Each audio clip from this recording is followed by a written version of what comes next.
지난 한 주간 말씀을 정하고 잘 살아내셨나요?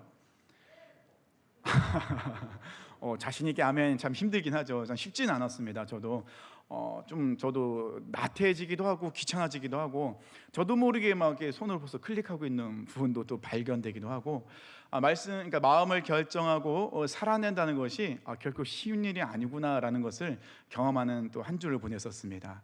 그래도 매일 마음을 정하고 또 몸부림칠 수 있는 것이 참 감사했습니다. 그리고 또 저만 혼자 하는 것이 아니라 함께 할 수 있는 사람이 있고 서로 감시라는 단어 좀 그렇지만 서로 이제 확인하면서 완벽하진 않지만 그래도 서로 노력하고 살아낼 수 있는 이런 모든 것이 참 감사했습니다. 우리가 마음을 결정하면은 그 마음을 결정한 것을 가지고 살아내기 위해서는 한 가지 필요한 것이 있습니다. 우리가 하나님께 마음을 정하고 그 정한 것을 가지고 우리 삶 속에 살아내기 위해서 필요한 것이 있는데 그게 무엇이냐면 오늘 우리 말씀의 제목이죠. 기준을 낮추면 안 된다는 것입니다. 근데 오해는 하지 마세요. 우리의 기준은 단 하나입니다. 하나님의 말씀. 오직 하나님의 말씀만이 우리의 유일한 기준입니다. 그렇다면 기준을 낮추지 말자라고 제가 말씀드린 것은 하나님의 말씀을 내 삶에 적용할 때 제가 말씀드리는 겁니다. 하나님께로 마음을 결정하고 그 말씀을 내 삶에 적용할 때 기준이 낮아지게 되면 나도 모르게 타협하는 일들이 생기게 된다는 것입니다. 우선 잠깐 사진 한 장 보도록 하겠습니다. 사진이 무엇인지 보이시나요? 네, 제가 뭘 보여드리려고 하는지 보이세요?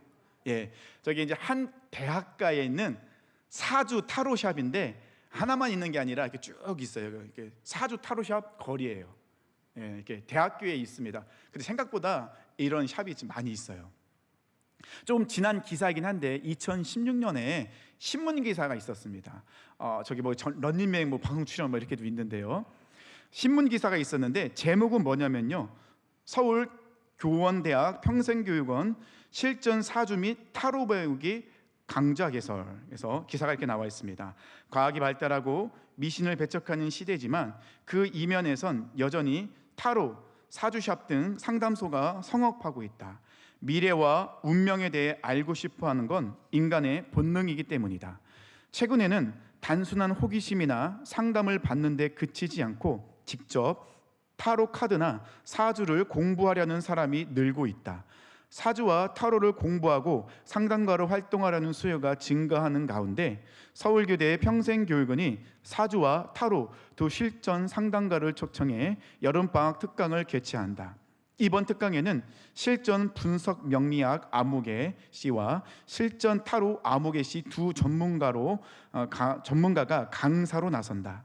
실전 사주의 대가 아무개 씨는 해당 분야에서 독보적인 명성을 갖고 있는 역학자로서 연세대학교에서 사회학을 공부하고 현재 동국대 동양철학 석박사 과정에 재학 중이다. 그는 미술심리학, 애니어그램, MBTI, 주역, 명리학, 점성학 등 다양한 분야의 공부를 통해 인간의 심리와 운명에 접근하려고 노력하고 있으며 이번 강의에서는 타로가 가진 무의식적 상징을 통해 현대인들의 스트레스 해소, 대인관계 개선, 마음 다스리기 기술을 전수할 예정이다. 이게 실제 기사 내용입니다. 그리고 이후에도 이 두 사람이 계속 강의를 해서 많은 제자들이 배출됐는데 이 배출된 제자들이 서울의 유명한 점집, 그다음에 사주 타로샵에서 왕성하게 활동하고 있다는 후속 기사도 나와 있습니다. 예능 프로그램은 매년 새해가 되면 꼭 사주 보는 장면이 꼭 나와요. 사주를 보고 올해는 어떻다 좋다 이런 얘기가 꼭 나온다는 것입니다. 그래서 지난주에는 화투로 점을 보는 그런 또 장면이 나왔다고 그 얘기가 하더라고요. 이런 프로그램을 통해서 타로나 사주팔자가 자주 노출되다 보니까 사람들이 생각할 때 사주나 타로 같은 것은 거부감 없다라는 생각이 든다는 것입니다. 비단 이것은 세상 사람들뿐만 아니라 크리스찬 중에도, 기독교인 중에도 재미로 사주나 타로샵에 가는 사람들이 많이 있다고 합니다. 그냥 비단 이 사주와 타로는 그냥 한 가지 예일 뿐입니다. 이 세상에는 점점 이 기준들이 많이 낮춰지고 있는 시대입니다. 근데 기준이 낮춘 이유가 무엇인지 아십니까? 나를 위해서 기준이 낮아지고 있어요. 오늘 본문의 말씀은 바벨론이 메데 바사의 왕이었던 다리오에게 멸망당한 이후의 사건입니다. 왕조와 왕은 바뀌었지만 다니엘은 여전히 신임을 받고 있습니다. 이 다리오 왕은 나라를 다스리기 위해서 3명의 총리를 세웠는데 그 중에 한 명이 다니엘이었습니다. 다 아시겠지만은 이 3명의 총리 중 가장 뛰어난 사람이 다니엘이었습니다. 본문 3절 함께 보시겠습니다. 다니엘은 마음이 민첩하여 총리들과 고관들 위에 뛰어나므로 왕이 그를 세워 전국을 다스리게 하고자 한지라. 다른 왕들처럼 이 다리오 왕도 다니엘을 전적으로 신뢰하고 있다는 것입니다. 이런 상황이다 보니까는 다른 2명의 총리와 고관들이 다니엘을 시기질투하게 되었습니다. 근데 시기질투로 끝나는 것이 아니라 이들은 다니엘을 함정에 빠뜨리고 모함하려고 다니엘의 잘못을 막 찾는데 찾을 수가 없는 거예요. 4절의 말씀을 보니까요, 이에 총리들과 고관들이 국사에 대하여 다니엘을 고발할 근거를 찾고자 하였으나 아무 근거, 아무 허물도 찾지 못하였으니 이는 그가 충성되어 아무 그릇됨도 없고 아무 허물도 없음이었더라. 성경에서 그들이 다니엘의 허물을 찾고 싶은데 찾지 못하는 이유를 충성되어라는 단어로 표현하고 있다는 것입니다. 다니엘은 맡겨진 것에 대해서, 그리고 아주 작은 일에조차도 최선을 다하는 사람이 다니엘이었습니다. 뇌물을 받거나 다른 사람을 억울하게 하거나 다른 사람을 억압하는 일조차도 다니엘에게는 없었다는 것입니다. 그래서 다니엘의 잘못을 찾고 또 찾으려 하는데 이 사람들이 도저히 찾지를 못하는 거예요. 그때 이들에게 번뜩 생각나는 것이 있었습니다. 무엇이냐면 다니엘은 유대인이다. 이들은 생각합니다. 유대인은 하나님만을 섬기는 사람들이다. 그들은 그 어떤 것보다도 하나님의 율법을 가장 중요하게 여기고 율법을 철저히 지키는 사람들이다. 그렇다면 다니엘을 함정에 빠뜨릴 방법이 있다라고 그들은 생각했다는 거예요. 5절 말씀을 함께 보겠습니다.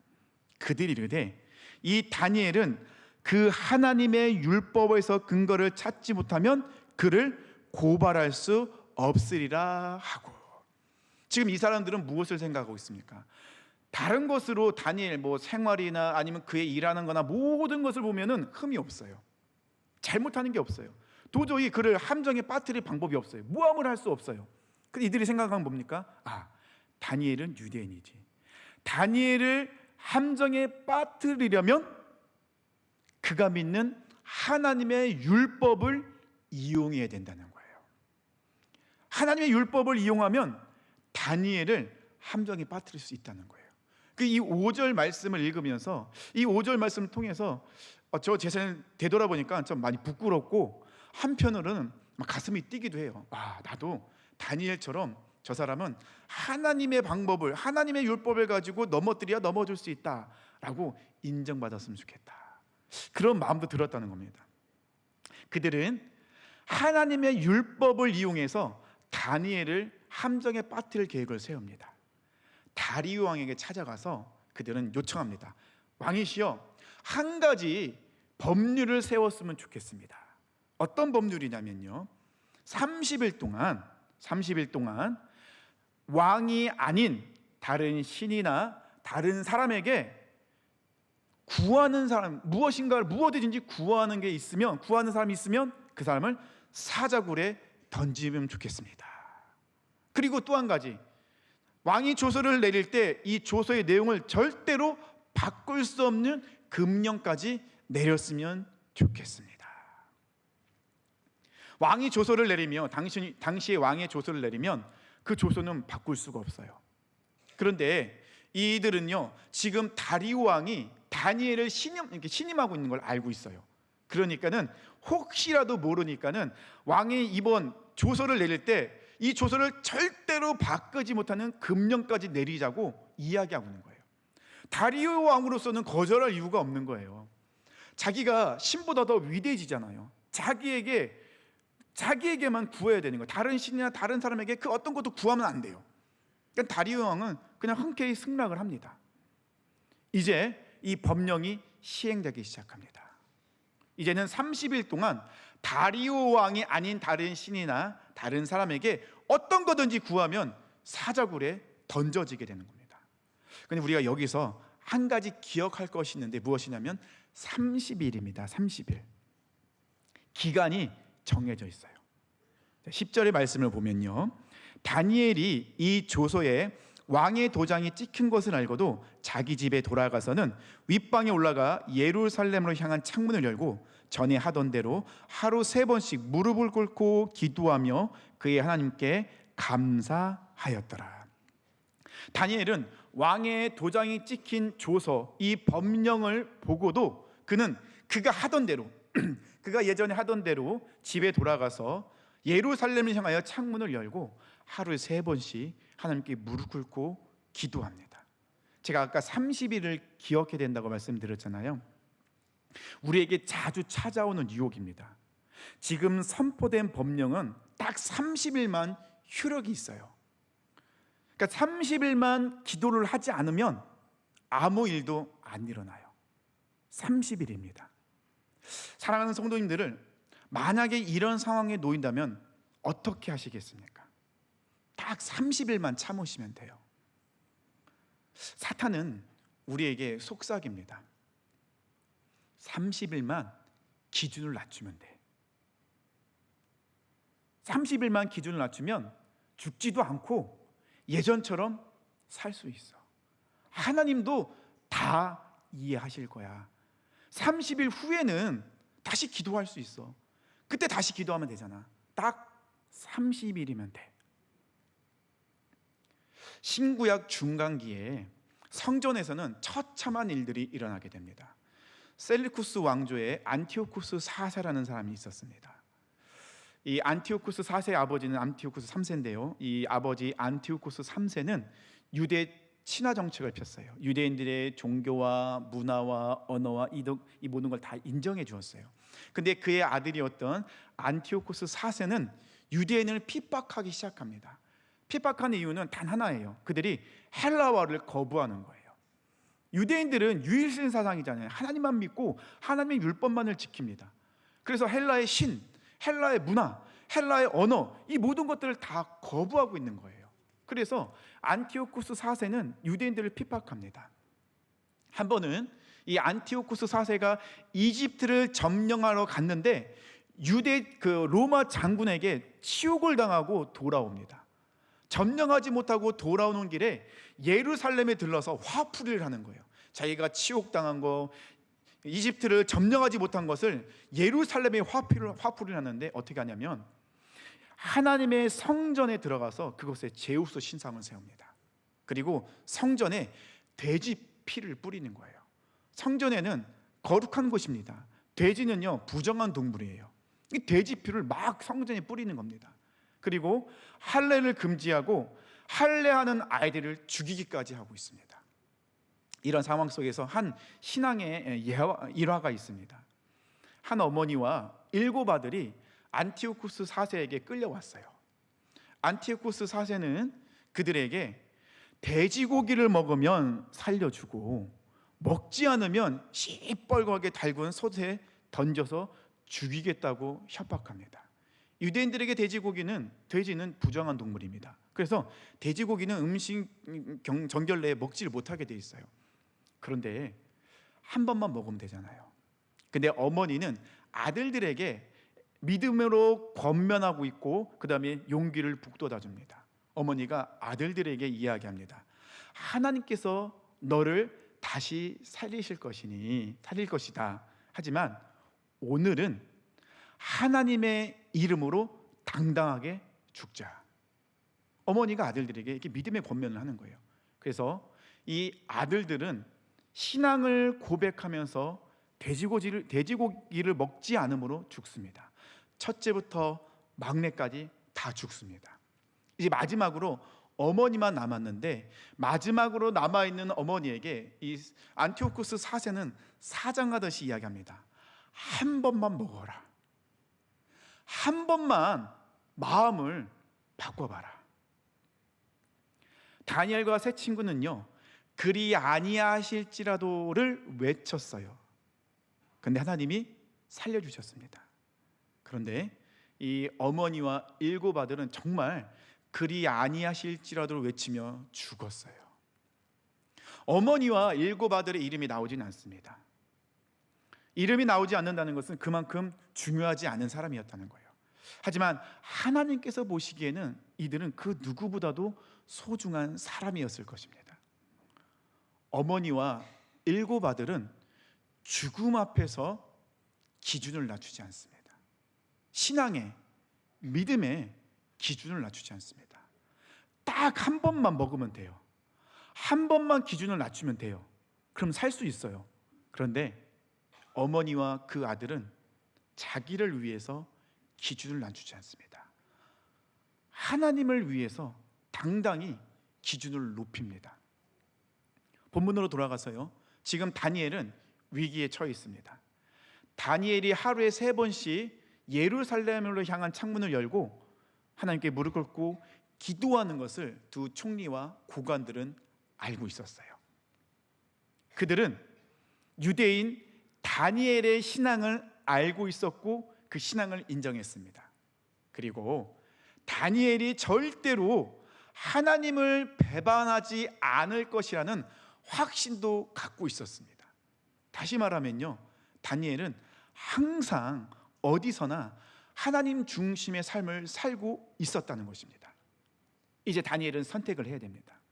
다니엘은 총리였잖아요. 그렇기 때문에 왕의 도장이 찍힌 조서는 그 누구도 내용을 바꾸지 못한다는 것을 알고 있어요. 왕조차도 그것을 바꾸지 못한다는 것을 다니엘은 지금 알고 있습니다. 그렇다면 다니엘은 결정을 해야 됩니다. 30일 동안 기도를 안 해서 살든지 아니면 기도를 해서 죽든지. 간단해요. 결정을 해야 됩니다. 기도하면 죽고 기도를 안 하면 사는 것입니다. 제가 아까 좀 전에 말씀드렸잖아요. 30일을 기억해야 된다고요. 계속하지 말라는 게 아니에요. 계속해서 기준을 낮추지 말라는 게 아니라 딱 30일만 기준을 낮추라고 유혹하고 있다는 것입니다. 어머니와 그 7명의 아들들에게 제시했던 것처럼 한 번만 기준을 낮추면 된다. 하지만 다니엘은 왕의 조서의 그 법령을 보고도 다니엘은 그가 예전에 하던 대로 집에 돌아가서 하루에 3번 예루살렘을 향한 창문을 열고 하나님께 무릎 꿇고 기도합니다. 기도의 내용은 무엇입니까? 예루살렘 성전과 유대인의 회복, 그리고 하나님께 감사하는 것이었습니다. 다니엘은 두 총리와 고관들이 자기를 함정에 빠뜨리기 위해서 만드는 법률이라는 것을 알고 있었어요. 다니엘은 그들의 의도대로 하면서 내가 지금은 너희들의 의도를 어쩔 수 없이 따라서 기도를 안 하지만 나중에는 반드시 뒤집을 거야 라고 생각하지 않습니다. 그들의 의도와 상관없이 다니엘은 여전히 그의 기준을 낮추지 않고 있다는 것입니다. 다리오 왕은 자기가 내린 조서 때문에 자기가 그토록 신임하는 다니엘이 지금 사자굴에 던져지게 생긴 것을 알고 마음이 너무 애타고 있어요. 애절해요. 왜냐하면 자기가 한번 법령, 조서를 내리면 바꿀 수가 없거든요. 그렇다는 것은 다니엘이 꼼짝없이 죽게 생긴 거예요. 그래서 법령에 나와 있는 대로 그 법령을 어긴 다니엘을 사자굴에 던지면서 다리오 왕은 놀라운 고백을 합니다. 다니엘서 6장 16절의 말씀입니다. 이에 왕이 명령하매 다니엘을 끌어다가 사자굴에 던져 넣은지라. 왕이 다니엘에게 이르되 내가 항상 섬기는 너의 하나님이 너를 구원하시리라 하니라. 다리오 왕은 어떤 이야기를 하고 있습니까? 내가 항상 섬기는 너의 하나님이 다니엘 너를 반드시 지켜줄 거야. 다니엘을 사자굴에 던진 후에 이 다리오 왕은 왕궁에 돌아갔는데 음식도 먹지 못할 정도로 근심하고 걱정하는 거예요. 밤을 새서 걱정하다가 날이 새자마자 사자굴로 달려갑니다. 그리고 20절 이런 이야기를 합니다. 다니엘이 든 굴에 가까이 이르러서 슬피 소리질러 다니엘에게 묻되 살아계시는 하나님의 종 다니엘아, 내가 항상 섬기는 내 하나님이 사자들에게서 능히 너를 구원하셨느냐 하니라. 지금 이방인인 다리오 왕이 어떤 고백을 하고 있습니까? 내가 항상 섬기는 너의 하나님이, 살아계신 하나님의 종 다니엘아 라고 이 다리오 왕이 다니엘을 인정하고 있다는 거예요. 죽음 앞에서도 하나님을 향한 하나님의이라는 기준을 낮추지 않은 다니엘을 보면서 너는 정말 하나님의 종이야. 그리고 네가 믿는 하나님은 살아계신 하나님이야 라고 다리오 왕이 고백하더라는 것입니다. 성경에는요, 기준을 끝까지 낮추지 않은 사람도 있고 순간 넘어져서 기준을 낮춘 사람도 있습니다. 요셉은요, 보디발의 아내가 유혹할 때 기준을 낮추지 않았습니다. 딱 한 번만 눈을 감으면 됐는데 요셉은 그 기준을 낮추지 않습니다. 오히려 유혹 앞에서 요셉은 기준을 높여요. 사람들은 아무도 없고 아무도 모르지만 하나님은 보고 계시다. 하나님이 나를 보고 계신데 내가 어떻게 하나님 앞에 죄를 지을 수 있느냐 라면서 이 요셉은 도리어 기준을 높입니다. 그것 때문에 요셉은 감옥에 가게 되죠. 다윗은요, 줄곧 기준을 낮추지 않고 있다가 나태함으로 기준이 낮춰져서 넘어지게 됩니다. 그 사건이 무엇입니까? 밧세바 사건입니다. 다니엘은 한번 기준을 낮추니까요, 낮춰진 기준 때문에 또다시 다른 부분에서도 기준을 낮추게 되더라는 겁니다. 말씀을 정리하겠습니다. 지난주에 마음을 결정해야 합니다라는 말씀을 함께 나눴습니다. 마음을 결정한 사람들이 반드시 해야 할 것이 기준을 낮추지 않는 것입니다. 한 번쯤이야 라는 말이 굉장히 무섭습니다. 한 번 때문에 틈이 생기게 되고요, 그 틈이 벌어지면 사탄이 그 틈으로 비집고 들어와서 구멍을 내버려요. 그럼 어떻게 됩니까? 그 구멍 때문에 결국 쓰러지고 넘어지게 되더라는 것입니다. 그리고 기준은요, 반드시 나에게 적용해야 됩니다. 다른 사람의 기준을 판단하면 안 됩니다. 판단은 하나님만이 하시는 것입니다. 만약 다른 사람의 기준이 낮아 보인다고 생각되어질 때 그를 위해서 기도해 주시기 바랍니다. 내가 다른 사람을 변화시키고 바꾸는 것이 아니라 하나님만이 하실 수 있는 것입니다. 우리는 하나님의 통로입니다. 그래서 다른 사람에서 기도해 주고 다른 사람을 도와줘야 된다는 것입니다. 다른 사람만을 보지 말고 나의 기준을 먼저 점검해 보세요. 그리고 기준을 낮추지 마세요. 다른 사람들은 다 그렇게 해 라는 말을 들을 때조차도 흔들리지 마세요. 우리의 기준은 다른 사람이 아니라 하나님이십니다. 나를 위해서 기준을 낮추는 것이 아니라 하나님을 위해서 기준을 높이는 하나님의 사람 되시길 축원합니다. 모든 상황 속에서, 어떤 상황 속에서도 늘 하나님만을 찬양하고 하나님의 그 기준을 가지고 나의 삶에서 기준을 높여 하나님께 영광 올려드리는 하나님의 삶 되길 축원합니다.